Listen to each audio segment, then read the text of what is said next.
Kisah ini berawal dari seorang anak kecil yang bernama Duloh. Sejak kecil Duloh merupakan anak yatim piatu. Bapaknya bekerja sebagai tukang panjat pohon. Beliau meninggal karena jatuh dari pohon kelapa saat Duloh masih berusia 2 tahun. Sedangkan ibunya meninggal karena terkena serangan jantung saat Duloh berusia 12 tahun. Setelah itu Duloh hanya tinggal dengan neneknya. Neneknya bekerja sebagai penganyam bakul yang terkadang tidak bisa mencukupi kebutuhannya sehari-hari. Pernah Duloh dan neneknya tidak makan 2 hari berturut-turut, karena pada saat itu anyaman si nenek tidak laku sama sekali.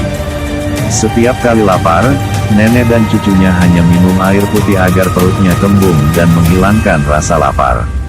Tapi tetap saja walau Duloh sudah minum banyak air, perutnya malah kembung dan rasa lapar tak kunjung hilang. Saat itu Duloh dan neneknya benar-benar kelaparan.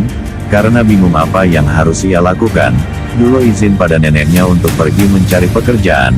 Neneknya pun mengizinkannya, namun sebelum Duloh pergi, nenek membekali cucunya dengan sebuah keris yang berukuran sangat kecil yang muat jika dimasukkan ke dalam kantong.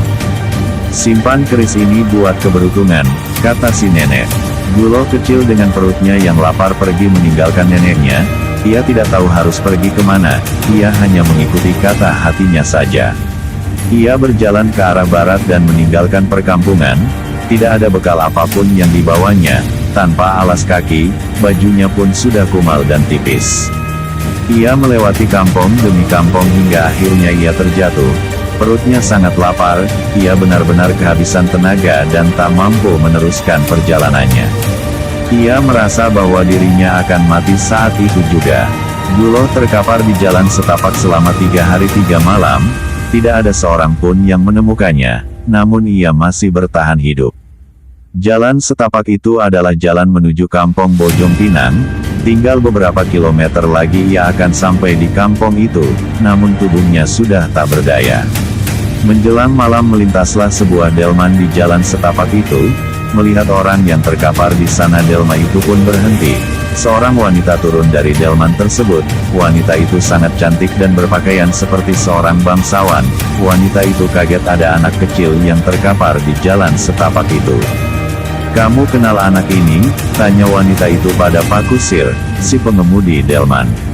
"Saya nggak kenal Bu, mungkin dia berasal dari kampung sebelah," jawab Pak Kusir. Wanita itu bernama Inggit. Ia adalah istri dari orang terkaya dari kampung Bojong Pinang. Ia hendak menjenguk saudara yang melahirkan dari kampung sebelah. Namun melihat ada anak kecil yang terkapar di tengah jalan, ia benar-benar kasihan. Ia memperhatikan anak itu dan ternyata Duloh masih hidup. Kedua matanya masih berkedip, tapi Duloh tidak bisa mengucapkan sepatah kata pun. "Kamu dari mana nak?" tanya Inggit sambil menatap wajah Duloh. Duloh hanya bisa menjawab dengan bahasa isyarat.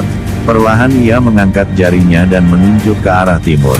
"Bawa dia ke atas delman ya," kata Inggit. Pak Kusir pun menurutinya. Ia membopong tubuh Duloh ke atas delman. Duloh pun dibawa oleh Inggit. Sepanjang perjalanan ia diberi makan dengan nasi ketan. Duloh memakannya dengan sangat lahap dan perlahan ia pun sudah mulai bisa bicara. Ia bilang ke Inggit bahwa ia berhari-hari tidak makan. Ia juga meminta tolong ke Inggit untuk memberi neneknya makanan.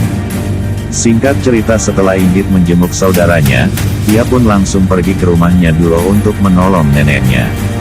Inggit membawa nasi dan lauk pauk yang diambil dari rumah saudaranya, namun nasib buruk menimpa nenek malang itu. Saat Inggit dan Duloh tiba di sana, nenek itu sudah meninggal. Nenek itu pasti masih kelaparan. Di desa Duloh memang sedang dalam keadaan paceklik. Warga di sana banyak yang kelaparan dan hidup susah. Setelah nenek Duloh dimakamkan, 1 hari kemudian Inggit kembali menemui Duloh. Wanita itu menawarkan pekerjaan kepada Duloh sebagai penggembala kerbau. Kebetulan kerbau milik keluarga Inggit dan ia butuh tambahan pengembala. Duloh dengan senang hati menerima pekerjaan itu. Nantinya ia akan membantu Ki Sarkam yang juga bekerja kepada Inggit sebagai pengembala kerbau. Pagi harinya, Duloh meninggalkan rumahnya dan pergi bersama Inggit. Sepanjang perjalanan Dulo bercerita bahwa orang tuanya sudah meninggal saat ia masih kecil. Ia juga bercerita bahwa hidupnya serba kesusahan dan neneknya hanya bekerja sebagai penganyam bakul.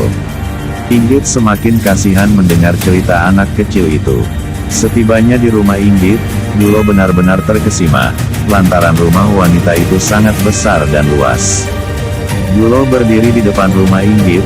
Tak lama kemudian keluarlah seorang lelaki yang berumur kurang lebih 35 tahun. Lelaki itu berkumis sangat tebal, memakai jas hitam dan sarung batik berwarna keemasan.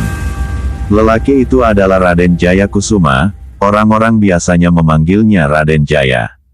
Raden Jaya adalah orang terkaya di kampung itu sekaligus suami dari Inggit. Raden Jaya mempersilahkan Dulo untuk masuk ke rumahnya. Dulo disuguhi buah-buahan dan makanan-makanan enak. Raden Jaya dan istrinya benar-benar sangat baik pada Dulo. Raden Jaya juga memperkenalkan Dulo kepada Ki Sarkam, salah satu pengembala kerbau yang juga bekerja kepada Raden Jaya. Melihat penampilan Ki Sarkam yang memakai baju serba hitam dan golok yang diselipkan di pinggangnya, Dulo bergidik ngeri. Ia duduk di samping Dulo. "Nak Dulo, ini adalah Ki Sarkam. Ia yang kan membimbing kamu dalam mengurus kerbau," kata Raden Jaya. Dulo mengangguk saja. Ki Sarkam memandang Dulo dengan tatapan tajam dan terkesan mengerikan. Sesaat kemudian, dari dalam bilik kamar muncullah seorang anak perempuan yang sangat cantik. Anak itu bernama Rara, ia berumur 9 tahun dan satu-satunya anak Raden Jaya. Lalu Dulo pun dibawa oleh Ki Sarkam ke kandang kerbau. Ia menyuruh anak itu mengeluarkan seekor induk kerbau dari dalam kandang. Ragu-ragu Dulo memegang tali kerbau itu lalu nyeretnya keluar kandang. Sebenarnya Dulo masih takut dalam mengurus kerbau, ia takut diseruduk. "Kau bawa kerbau itu ke sana," suruh Ki Sarkam sambil menunjuk jalan setapak. Dulo pun mengangguk saja, perlahan ia bawa kerbau itu ke jalan setapak sedangkan Ki Sarkam mengikutinya dari belakang. Sepanjang hari Dulo mengembala kerbau-kerbau itu sedangkan Ki Sarkam menjaga kerbau yang sedang makan. Terima kasih telah menonton video ini, jangan lupa like dan subscribe. Akhir kata, assalamualaikum warahmatullahi wabarakatuh.